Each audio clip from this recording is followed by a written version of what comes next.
What do you think about make sure we don't say the I don't want to say his initials on here, but Bobby's security being infiltrated by that guy. Gosh, man. Let me tell you something. That is probably that just came out yesterday. Yep, it has to be the most disturbing piece. And can I just have to chime in because you and I, maybe this makes the final cut, maybe it doesn't. Thanks, man. Jim and I literally wrote a proposal for Bobby Kennedy's campaign manager. How long ago? 2 months ago? At least. Telling him in his top 3 threats that a human assault in a public event was something that he was going to have to make one of his top 2 to 3 primary issues, and that we already were working on a plan to how to keep him safe, right? Due diligence, advanced teams, et cetera, et cetera. And then 2 days ago or whatever it was, we see this article. I'm like, Jim, we fucking wrote this down. Price just went up. Yeah, yeah, and I mean, you know, you've got a weird dynamic there. So his campaign manager, strange bird, right? So, Kucinich? Yeah. Why is he strange? I mean, was he an investigative? I mean, he just thinks. No comment. He just thinks, but he doesn't get it, right? So all we have to do is, and there's a whole, for me, I have a whole theory on gaining Secret Service's validation in order to move forward. Yes, there's things that you see that you have to achieve along the way, but it really comes down to putting it in this simple terms of, I'm going to probably get assassinated if you son of a bitches don't get on my shit now. There's the gap. Andy and I spent the better part of a day authoring this perfect piece, in my opinion, and sent it off, and I got a phone call back. Yes, we like it. We're going to move forward after September 13th. Literally. I think this happened. Wasn't that the date? Was that 2 days after? The 14th. The 16th, maybe? The 14th or 15th happened. Who sent you the response? So the contact between, we were one level down from him, from the main guy. Okay. The contact sent back, love it. Let's get a little bit more detail after the 13th. And it had something to do, I think he was in New Hampshire. There was a visit. And we'll get this moving.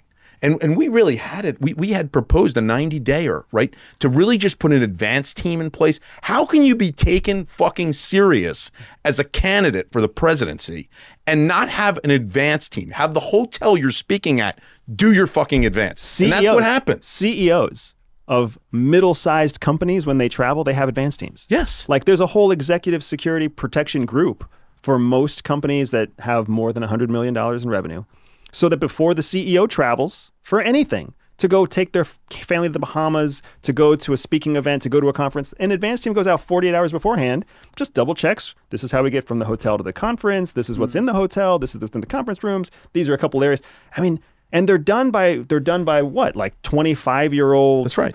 Like veterans who just got out of their first military tour of duty. Like it's really, even the most basic stuff in the world is done on a business level. But here we have a case, no advanced team was done. And then the risk, the potential human threat was posing as one of the federal officer. Yeah. I mean, how the open carry and walked right into the event space. No questions. By claiming he was part of the security detail to Bobby Kennedy. It's like taking a ladder into a building. He looks the part. Yeah, go ahead. Yep, go on in. And we talked about, that's right. We had that, we had that conversation. But to me, it's just, you not only have the part for any candidate, right? Any candidate, we'd be saying, you don't have an advanced team.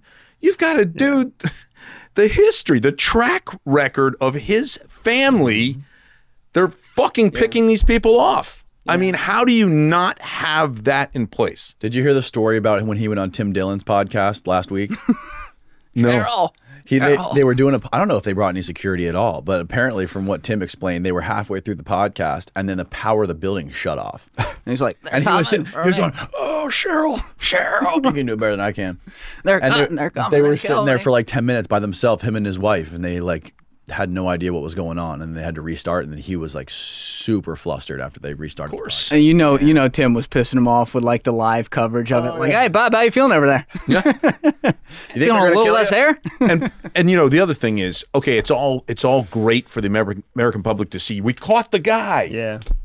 He's just one. There's hundreds more out there that are watching that and saying, the money. He's got no one around him. That could even be somebody coming in saying, "Let's see what they do. Let's see how easy it is." What we talked about on a podcast, right? Jersey City financial firm. Yes. It's pretty easy. It's not that hard to do. Can you tell that story just for old time's sake? Yeah, for old time's sake, real quick. I love this one. Major company, major corporation, major managing partner challenges me. You don't. It's not a good idea to challenge me because obviously I'm getting worked up right now. Nobody's even challenging him. Yeah, it's just the memory of being just challenged. memory. I need the image of Jim outside the Starbucks unloading a clip like, get my coffee. Couldn't believe it. I mean, that was stupid, and I now know that because everyone's told me that. But sitting out at Starbucks right outside, it's pretty crowded. I'm in the corner with putting everything on, unloading.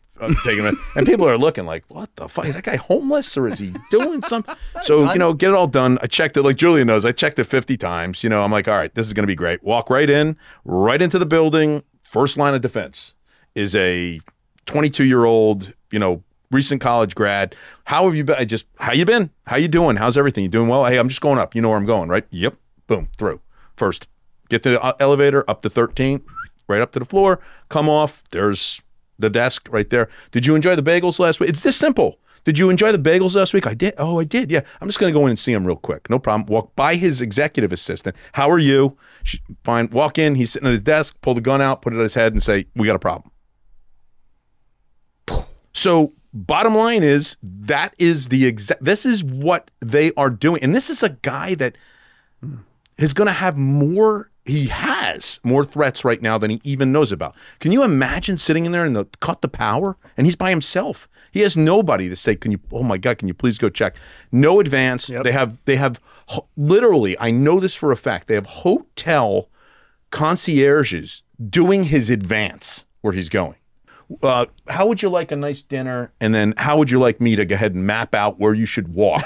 Definitely not through the fucking kitchen. Not the same guy. Not through the kitchen. That's terrible. I'm sorry. God forgive me. But that's, I mean, have at least one Delta guy, retired Delta guy, walking ahead of you. Make it look like you give a fuck. The money I would have paid to see a sunglassed up, angry Jim DiOrio on top of that motherfucker going, give me a fucking reason. Give me a reason.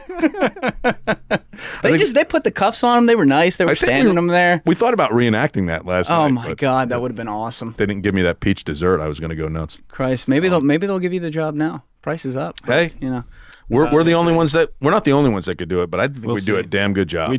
A big part of the problem is that the entire campaign for the Kennedy campaign right now is all based on how CIA killed his dad. And you're a spook, so like that. Dude, yeah, exactly. Yeah. So if there's what I would say is, Bobby, if you want to know who can keep you the safest, it's the person you're the most afraid of. Yes, that's what you were saying yesterday too. Absolutely. Julian said if I was the CIA, I would be doing everything in my power to keep him not dead. I make sure no one. Strictly from a reputational risk assessment, I'm looking at a guy like Kennedy and a guy like Trump and saying, put him in a glass box, no one touches him. Otherwise, it's just the whole Prigozhin thing all over again.